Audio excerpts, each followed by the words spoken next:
Greetings, magical mavens.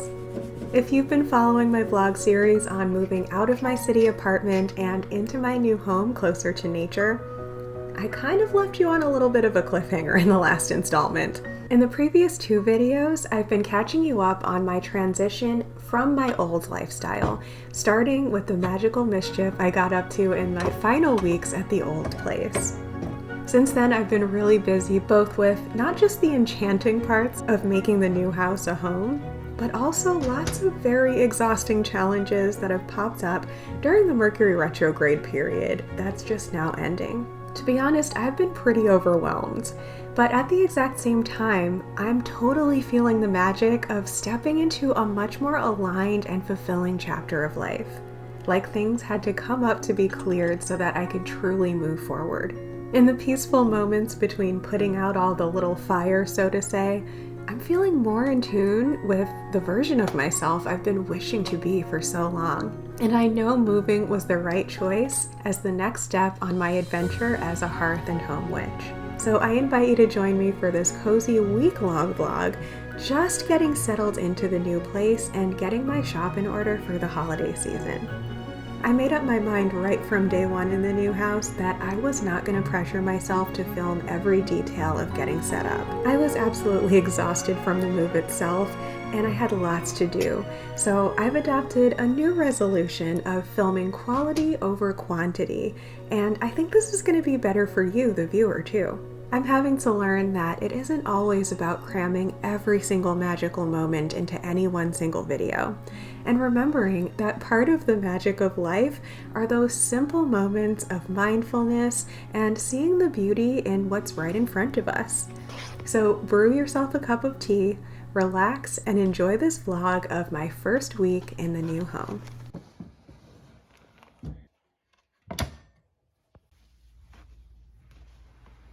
Of course, this was a big transition, not just for me, but for Mowgli too. We had a little laugh together while looking for a place for his litter box. Does it smell like somebody took a shit in there?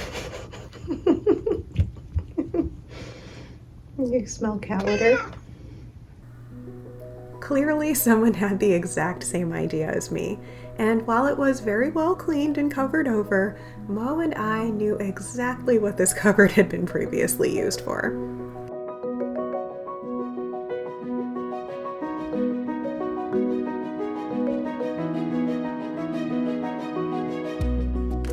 It took Mo days to venture to each room of the new house. At first, he stayed in his crate, and then the bedroom. And then he gained some courage during his nocturnal prowls and explored the rest of the second floor. And each time I unpacked things and moved things around, he had to inspect absolutely everything.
In December, I was quite the little busy elf, filling shop orders for Yule and sending out the monthly magical mail parcels to my patrons in the Writing Witch Coven.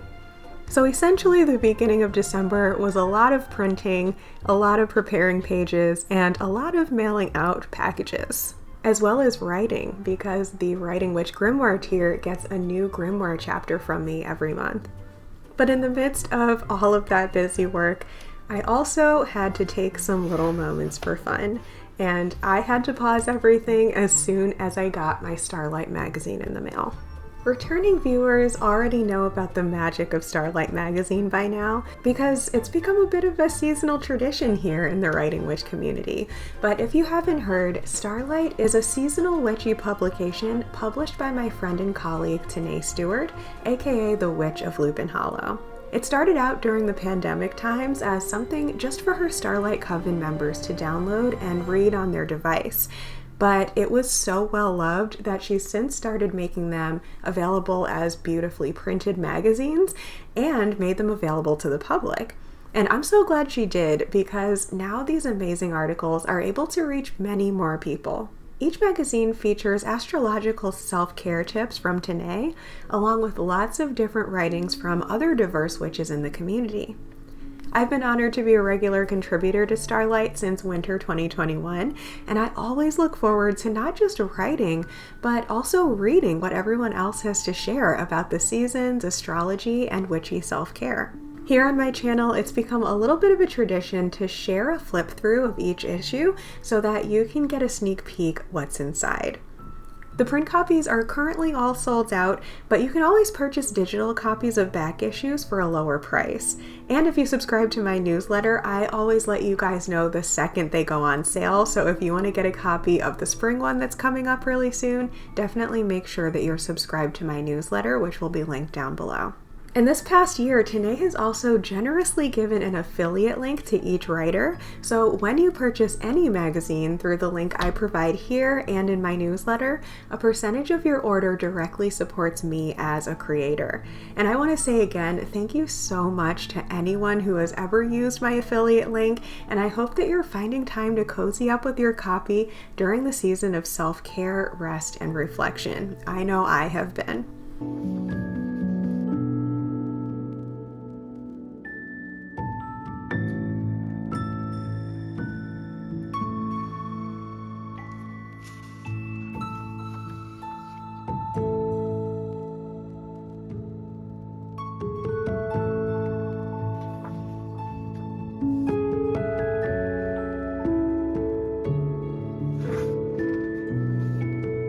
For the winter 2023/2024 issue, I honed some of my green witchy wisdom to help you connect with the magical plants of the winter season.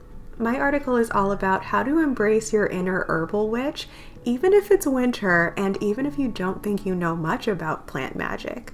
Spoiler alert, we all have our own personal relationships with plants that are equally magical, and the spices of the holiday season are no exception.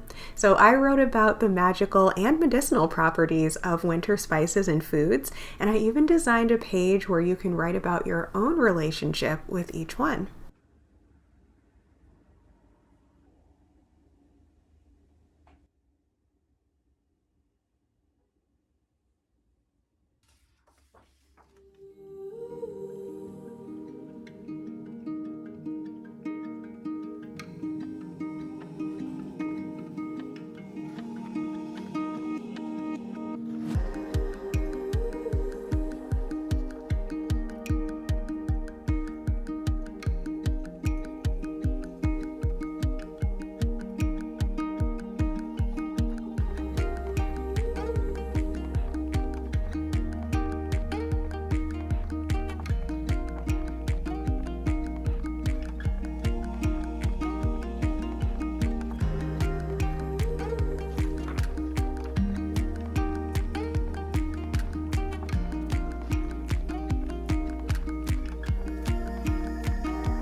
And back to business. In the Writing Witch Grimoire building tier, each member gets physical copies of the lunar astrology and Sabbath prompt pages that are included in some of the other tiers, but they also get a lot more pages for our separate Grimoire building project. In their first month of membership, I mail them one of my magical handcrafted faux leather binder journals, along with a Grimoire dedication section. Then each month after, they receive a new chapter on a different witchy subject. In December, the theme was herbology, so along with their herbology information pages, they also got prompt sheets to write about their own personal experiences with common magical plants. And their membership also includes themed writing pages to use however they like, as well as themed journaling cards and junk journaling tags to play with.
This was a particularly busy month because not only was I creating all of that for them, but we were also within 6 weeks of a Sabbath. So the Grimoire building tier, being the top tier on Patreon, gets everything I make basically for each Sabbath. So not just the prompt pages and information pages on the Sabbath, but also, again, the themed writing pages for each Sabbath and the junk journaling tags. So essentially the beginning of December was a lot of printing, a lot of preparing pages, and a lot of mailing out packages.